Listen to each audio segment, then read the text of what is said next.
I've been lurking on this sub for a while, reading other people's confessions, and I still don't know why I'm finally writing mine. Maybe it's because time makes you feel like you can say things out loud without everything collapsing again. Or maybe I just need to put this somewhere outside my head. My name's William. I'm not going to pretend I'm someone extraordinary or built different, or whatever people say to soften things. I made a choice a long time ago that I can't undo, and this is one of the stories that sits heaviest on me. It started with travel. Not the glamorous kind, no first-class tickets or business lounges. Just constant movement, low-budget flights, cheap hotels, always chasing the next short-term job. That's how I met people who lived in the margins too, people who didn't ask too many questions because they didn't want questions asked back. The specific incident I'm going to talk about began with something that still feels almost stupid in hindsight, a suitcase mix-up. Or at least, that's what it looked like from the outside. The suitcase was replaced, the luggage turned out to be not what was expected. That line has been stuck in my head ever since, like something my brain keeps replaying when I'm trying to sleep. At the time, I wasn't thinking in terms of consequences. I told myself it was opportunity. That word is dangerous, by the way. Opportunity is what people call things when they don't want to admit what they're actually doing. Back then, I was broke in a way that makes your thinking narrow. Rent overdue, phone constantly on the edge of being cut off, living off cheap food that doesn't really feel like food after a while. I had convinced myself I was just figuring things out. But really I was just tired of losing. And then I met someone who made me feel like there was a different way to stop losing. That's where it started. Not with a dramatic plan, not with some cinematic mastermind moment. Just a conversation, a suggestion, and me not walking away when I absolutely should have. I didn't know it yet, but I was already past the point where things were going to stay simple. In the next part, I'll explain how it was framed to me, how it stopped looking like a bad idea and started looking like something I could almost justify. Looking back, the scariest part wasn't the act itself, it was how normal it started to sound. The person I met, I won't name them here, didn't pitch anything directly illegal at first. It was framed like luck, like being in the right place at the right time. They talked about travelers, mix-ups, people not checking their own things carefully. Little comments that felt harmless on their own. It built slowly. First it was just stories. Then it became a kind of shared observation, how easy it is for things to get lost in transit. How nobody really tracks anything closely unless it's obvious.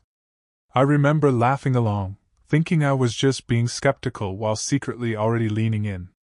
The suitcase idea didn't arrive as a proposal. It arrived as a possibility. And once your brain accepts something as possible, it starts doing the rest of the work for you. I told myself I was just listening. Just learning how people think. But I was already imagining outcomes I shouldn't have been imagining. That's the part one hates most, that nothing felt forced. It felt like I walked there myself. There's a moment I can still isolate clearly, like a frame in a video that refuses to blur with the rest. We were sitting in a cheap cafe near a bus terminal. Nothing special, sticky tables, burnt coffee smell, people constantly coming and going. That environment matters more than I realized at the time. Everything there is temporary, so nothing feels real. That's when the suitcase was mentioned properly. Not as a joke anymore, not as a vague idea, but as something that just happens sometimes. A misplaced bag. A swap. Confusion in transit systems that are already overwhelmed. I remember asking, half seriously, "And what if it gets traced?" The answer was a shrug. A smile. Something like, "People don't chase what they assume is lost." That should have been the exit ramp for me. That should have been the moment I stood up, paid for my coffee, and walked away without looking back.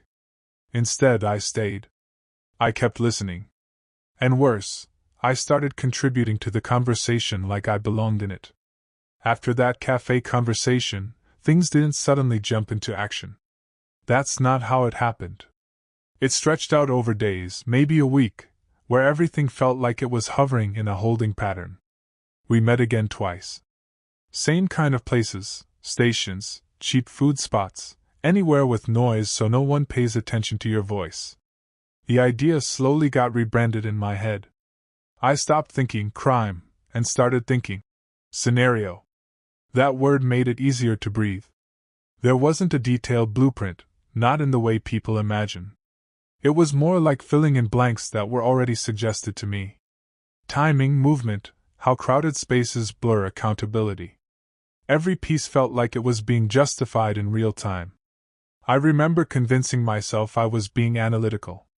Like I was studying human behavior, not participating in anything real. The worst part is how calm I felt during it. Not excited exactly, just detached. Like I was watching someone else make decisions using my body. I didn't notice then how dangerous that feeling was becoming. The shift happened when it stopped being theoretical. There was an actual travel day involved, nothing cinematic, just routine chaos. People rushing, announcements echoing, wheels clicking over tiled floors. That kind of environment where everything feels slightly unowned, like belongings are temporarily floating through a system. That's where the suitcase entered the story in a real way. I still remember noticing it first not because it stood out, but because it didn't. It was ordinary. Generic color, no distinctive tags, just another piece of luggage moving through a crowd of identical motion. Someone else was supposed to be responsible for it. That was the whole point, in a way. Responsibility diffused across systems and strangers. I didn't touch it immediately. That's important. People imagine these things as instant decisions, but it wasn't like that. It was observation first. Watching patterns. Waiting for a gap in attention that already existed before I arrived. And while I was watching, I felt something I didn't like admitting even then, familiarity. Like I had already rehearsed being there. The phrase that keeps coming back to me is still the same: the suitcase was replaced. At the time, it didn't feel like a dramatic moment. It felt almost administrative. Like paperwork being shuffled incorrectly in a system too large to care. There was a brief window where everything aligned in a way that looked accidental from the outside.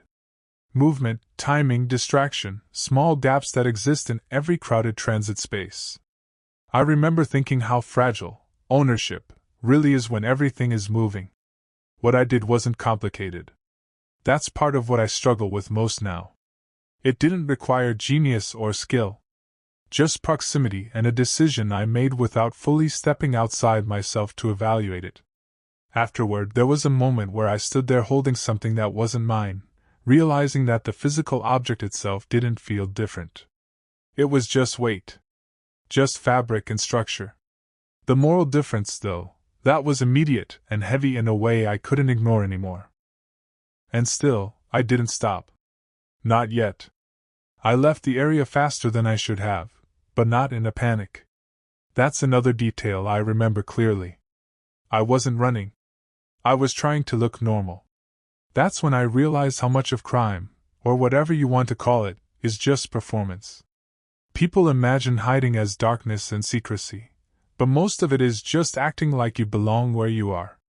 I kept checking my pace, my posture, my face and reflections, windows, polished surfaces, anything that showed me what others might see.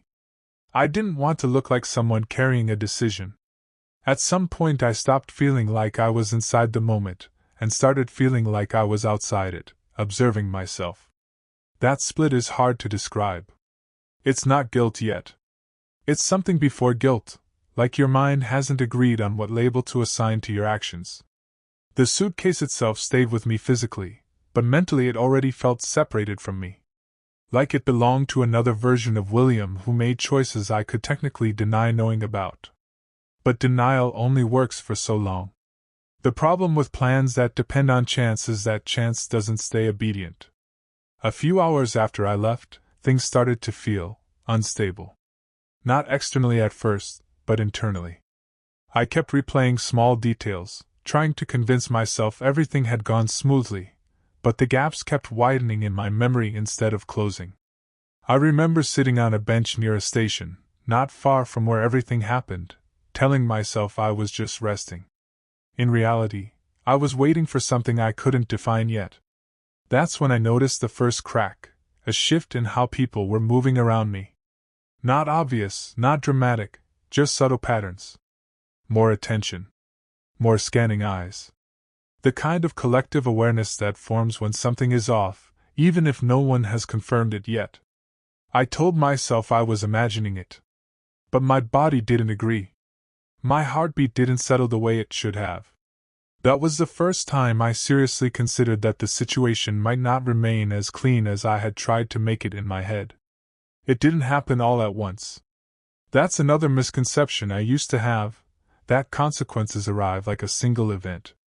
In reality, they assemble. I started noticing small interruptions.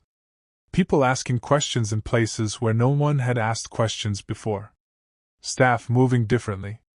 Conversations cutting off when I approached.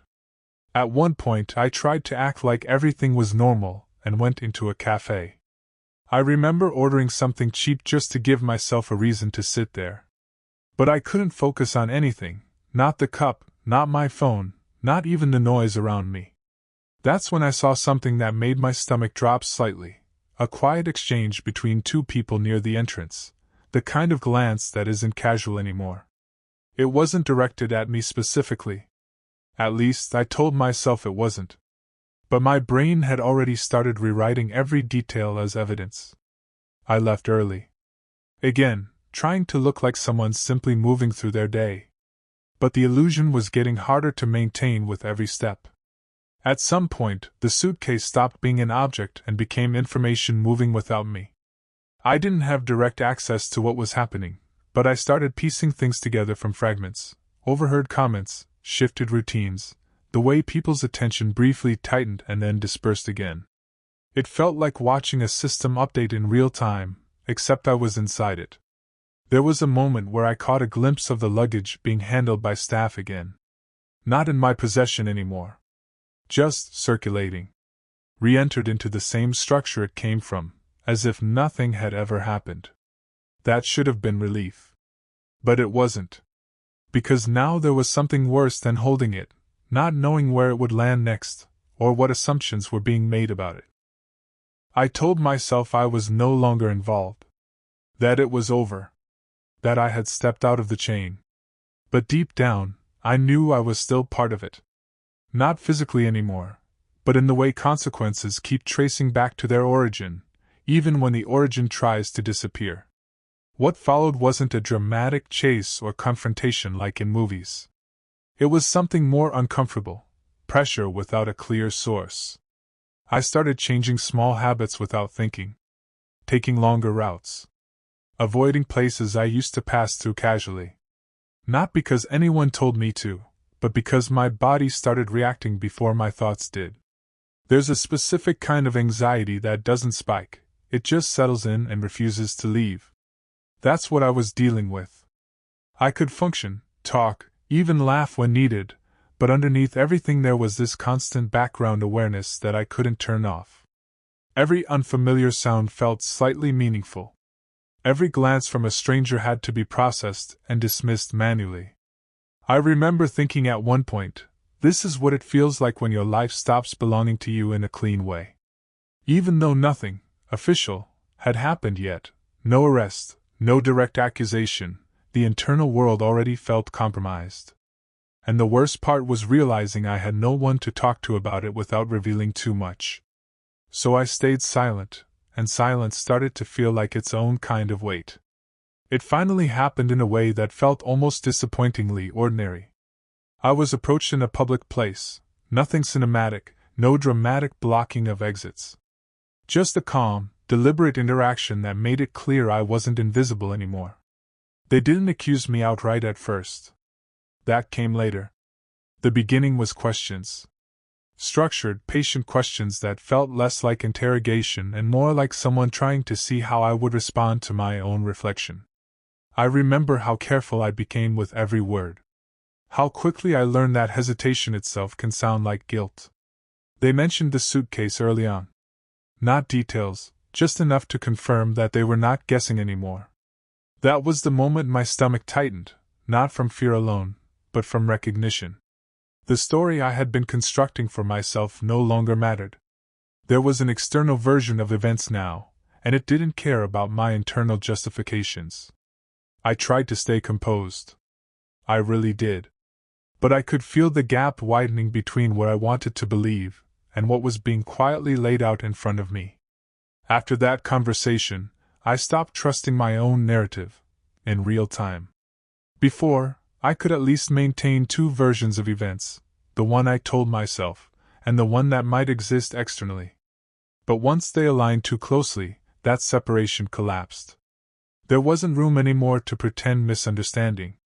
They didn't rush me. That was somehow worse. Every pause felt intentional, like they were letting me hear myself think too loudly. I remember sitting there, realizing how much energy I had spent constructing explanations that didn't actually change anything. It was like watching sand slip through fingers I didn't realize were clenched. At one point, I tried to justify my role in vague terms: context, pressure, misunderstanding. But even as I spoke, I could hear how thin it sounded. There's a strange moment when you realize language stops protecting you. Words still come out, but they don't carry the weight you want them to. When I left that interaction, nothing immediate happened. No handcuffs, no sudden ending. Just a quiet confirmation that the situation had already moved beyond my control long before I admitted it to myself. After the conversation, everything slowed down in a way that felt unnatural. Not calm, just suspended. I kept waiting for something definitive. A call. A message. Another meeting. Some clear escalation that would finally give the situation a shape I could understand. But it didn't arrive like that.